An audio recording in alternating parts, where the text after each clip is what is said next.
My loves, should I be greeting you on every video or do I just jump straight into it? You know, there's no rules for being a YouTube reader. I would love someone to write the YouTube rules. Anyway, today's message starts with what I don't get too often. It is an interesting visual. We'll just call it that. Are you all familiar with the feeling of when a cop is following you, you're driving and a cop is following you, and you get like this nervousness for that, even if you're doing nothing wrong? I don't know if that's universal. It could be, it could not be. But essentially, the feeling is this: you're doing absolutely nothing wrong, but you're on edge just from this thing, this experience. And what it's showing to me by this reading starting off this way is I don't see the cop representing authority, because we just had a whole reading about authority, and I don't know that we're continuing in this reading about that theme. I see this more as like judgment, as your anticipation of judgment of some kind. Some sort of consequence from you is being feared here. Now, this could be two things. This could be literal. You could literally hate when cops follow you, and you know the exact feeling I'm describing, and that resonates with you. But I think really what this is alluding to is this cop is actually doing something interesting here. In the visualization, as it continues, what I see here is that the cop actually interacts with you in a very softened experience. Like they pull you over and they do something unexpected. They like help you and instead of give you a ticket or, give you a consequence. And so this is directly showing me there is a disconnect that lives between what you perceive as a threat and what is the current reality of those threats, if they are threats at all. So I think this message is for someone navigating something in their life that feels temporarily improved in a way that is causing fear of consequence. Let me say that a different way, because that can be kind of confusing. There's a part of you that worries unconsciously that consequences are coming because you have stepped out of something that you normally have always done. There's something you did here where now you're like, okay, consequences are coming. It can always be this easy. Even if it's not easy, I think there's just a fear of consequence. There's also what seems to be here a big lesson on learning not to brace for consequences, or an awareness of the surrounding emotional cost of bracing for punishment like you always have been. There's something around you coming to notice the disconnect between expecting something and something that never arrives. You're kind of like, you're aware of that disconnect now. So today's message is oddly all over the place, but that seems to be the normal as of lately. I think it's going to be touching on you specifically in regards to this bracing for consequences feeling and how it relates to the reality of these situations. The reality here is that while you are bracing, people are fundamentally being changed with what looks like a very lasting impression that you're leaving on them. But you cannot interpret or see that impression clearly because of the hypervigilance, because of the bracing that you're doing. And so I'm here to clarify that to you today, or to show you at least the connection. This cop metaphor here, it's important because it's showing you the level of disconnect between the consequences in your head and the consequences of reality that either you are starting to notice or that you will begin to start to notice more clearly. And I think it's showing me a parallel with that perception of consequence and what really happens, and then the way you perceive your effect on people and the reality of your effect on people, because those are disconnected too. You might perceive yourself as not being impactful on people. And I'm here to tell you, oh my goodness, that is so far from the truth. So I think this reading is going to explore that in depth, give you specificness, and then maybe some advice on how to move forward. So if any of that resonates, welcome to your reading. You know, I've been getting a lot of quotes lately, a lot of repetitive quotes. It's a little bit jarring for me because sometimes it's not that they're scary, but it's just hearing them is disorienting when I'm trying to speak to you all. So I have to like pause because the quotes just keep looping in the back of my brain. This one is, I keep hearing as many times as you need. as many times as you need. Some here today, maybe not all of you, are what looks like struggling with the repetition of healing because you're on this healing path and it's so unfamiliar to you. You don't have a lot of examples to take from it. From what I see in your reality, nobody around you is healing like you.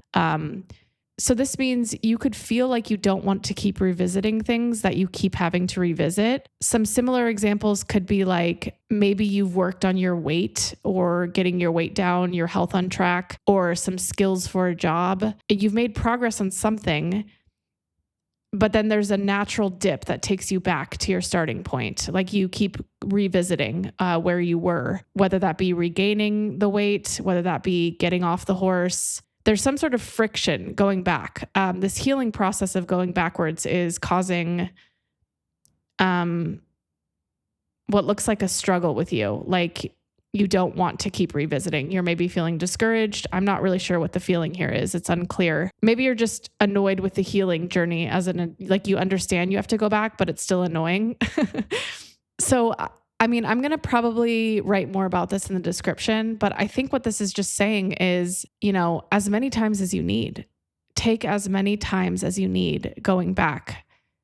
Healing is cycling backwards and there's no way around that. And I feel like we want that to not be true on some level. We want to just flip a switch, but it's really just not like that. It has to keep cycling backwards. And to not want that is setting yourself up for some sort of friction here. But again, I'll write more about this in the description because I think there's a little bit more to it. Just the importance here is as many times as you need. As many times as you need. Okay, so there's what looks like, coming back to the reading here, a lot of pointing here towards the effect that you have on people. That's the main theme of this reading. And I see here that you deeply underestimate how large of an impact you leave on others. And I think it's because of the confusing way in which people interact with you. I think there's a lot of room here for misinterpretation that I need to clear up. So I don't know why, but now the reading is asking me to take a lot of steps back. It's asking me to explain the difference between children separation patterns before I can clearly explain to you how and why you leave a lasting impression. So in children, a usual or a more common pattern for a child is that they fuse with their environment at a very young age. And I need to explain what that means. So the majority child, they are either born into dysfunction or born into systems that are not their own. And in order to maintain stability, even if it's not chaotic, just stability internally, what they do is they fuse themselves, their identity, to the energy, to the external reality. Okay, if you can imagine someone just like fusing all of their identity to the external. This is how children survive. This is how a majority of children survive. And by doing that, it makes their life a lot harder. I'll get into that, but I want to talk about you. You, or those listening to me today that resonate with this message and stayed, you take a unique approach that most children absolutely do not. And I need to explain this clearly. There's a sort of consciousness that you come here with at an early age, and you separate yourself from your reality instinctually without even realizing you're doing it. You do not fuse to environments or other people. It's like either consciously or unconsciously, you recognize that is not a part of you. And so you don't fuse. You do not allow yourself to fuse, to attach to that. There's a distinction here. And as a result, you're able to keep your identity intact, even if things are hard as you're aging, as you're growing up. There's some sort of protectional shield that you come to this life with. And why that's important, why I'm going back to attachment and early fusing patterns, is because it's showing me a connection between this and how you linger and how you impact with others that you're surrounded with because of your ability to not fuse your identity to environments and because of how kind of like rare this is as a whole. Because you're not attached in the way that most form identity, it's also helpful when you reach a state of consciousness because it's almost like relieving for you to wake up. It makes it more clear, your experience, because you're sitting there observing separately for a very long time and you don't understand the disconnect until you start getting conscious, until you start like waking up. So it's like both a relieving and a painful experience to wake up for you. However, other people, the most common people, they can't wake up because since they fuse their identity to their reality at such an early age, it would be so incredibly disorienting and dismantling that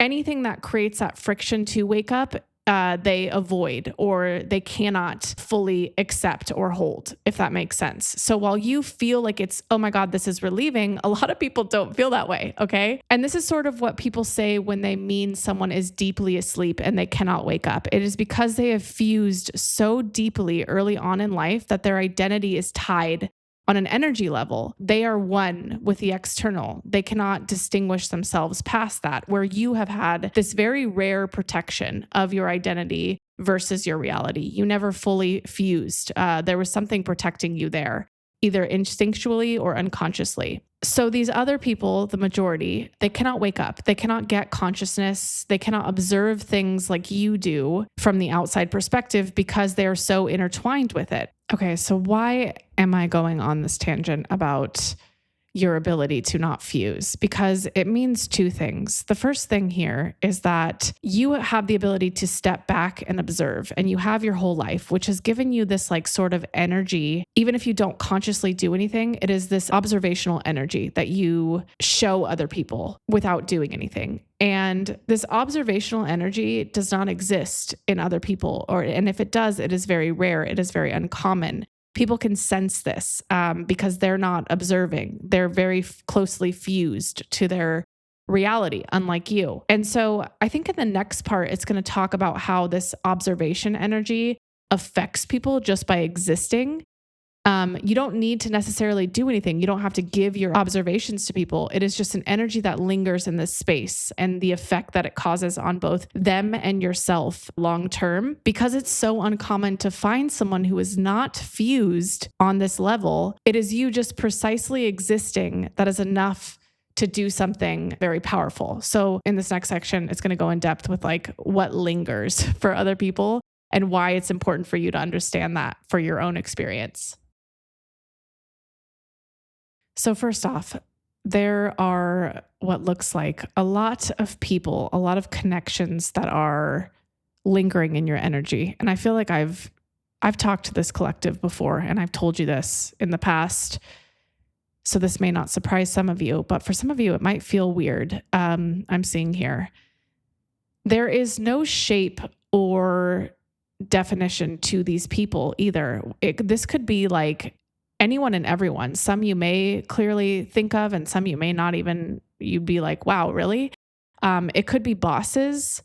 I see bosses being important because, either you left a job a certain way that they can't stop thinking about. These are like old connections. It could be coworkers, friends that ended in a strange way. Family comes through here. There's a lot. There's a large amount of variety here with connections. Something you did, some part of your existence has changed the way that they see things now, and they can't go back. There's also what looks like a lot of jealous distance connections.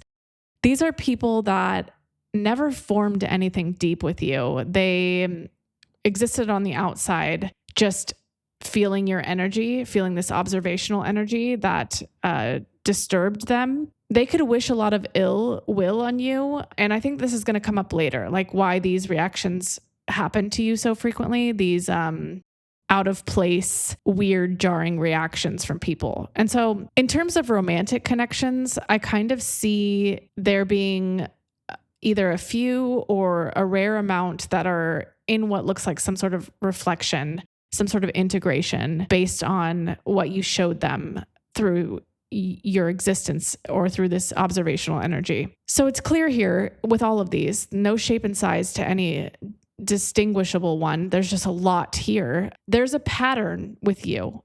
You have this ability to push something open inside of people energetically. Either you recognize that or you don't, but it's done something to you that I'm going to talk about that's important. It's like this observational presence, this energy that people don't really deal with a lot, where most people are fused with their environments. You just existing unfused is cracking something open in people.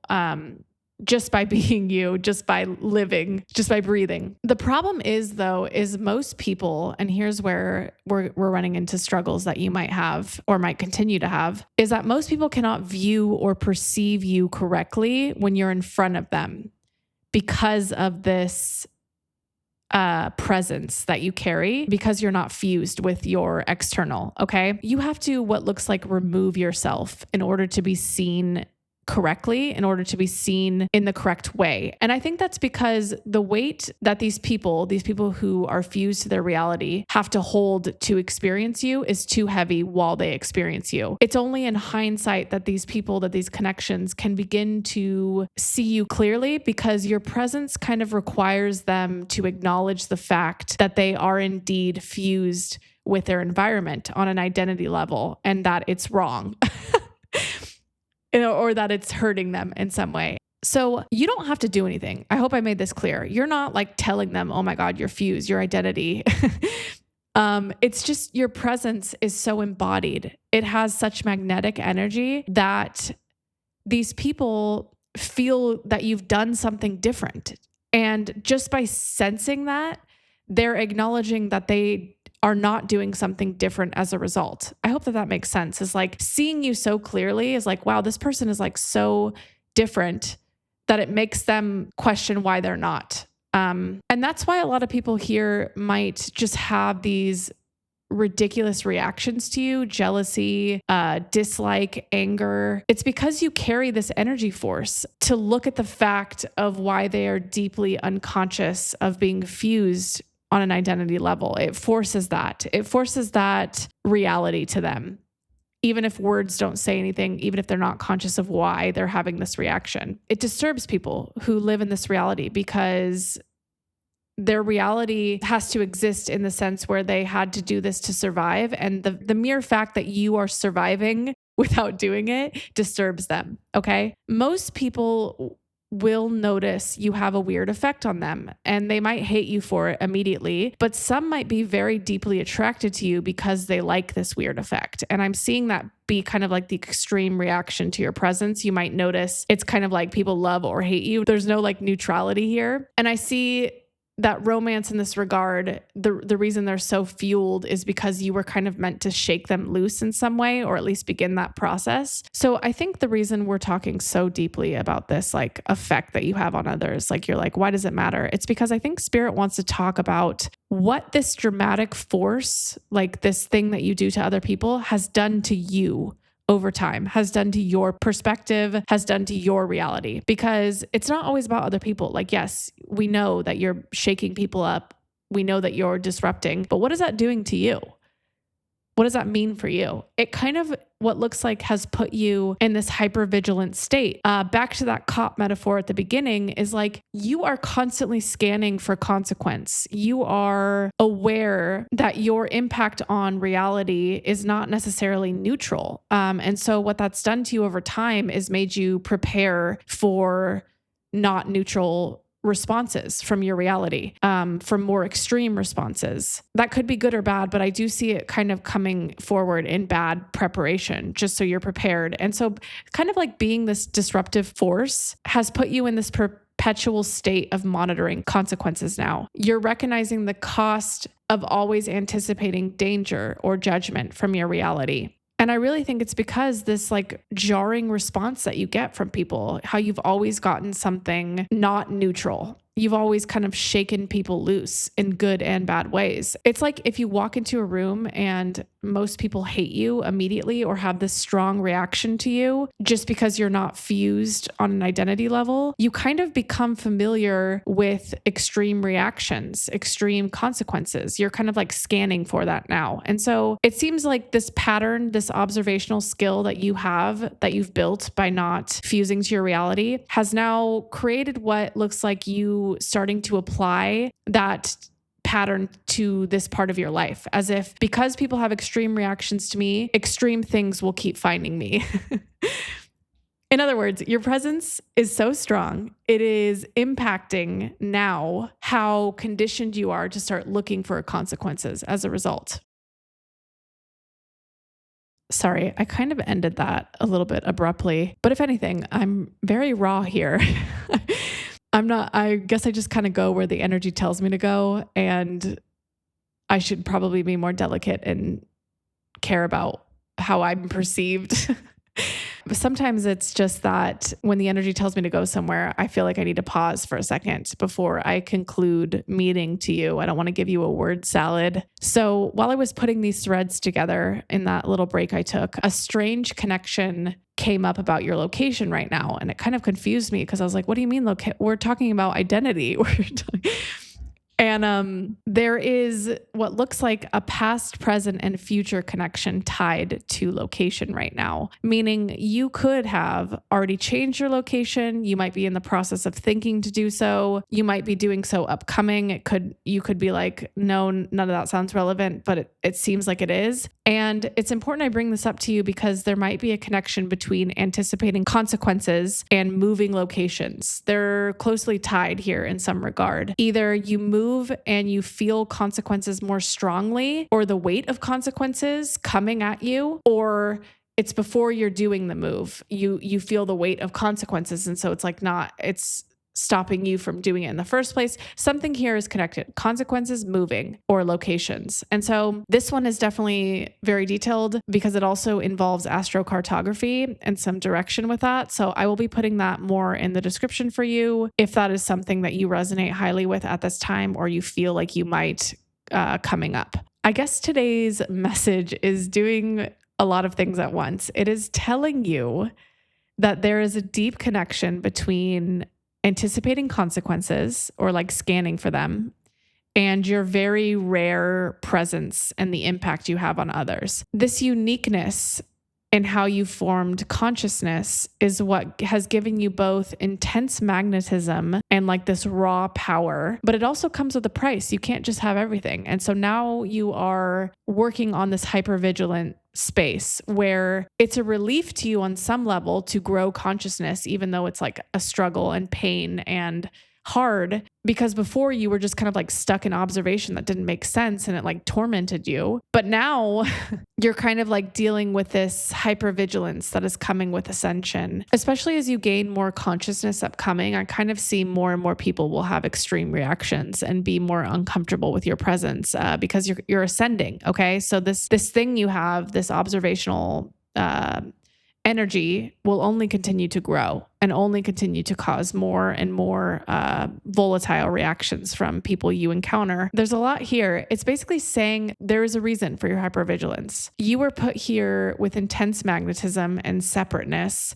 So you could kind of like what looks like awaken people. You were kind of like being used as a tool to awaken those asleep. But at the same time, it's not like you're just living for other people. You get to ascend in a way to have a better existence than most will have while they remain asleep.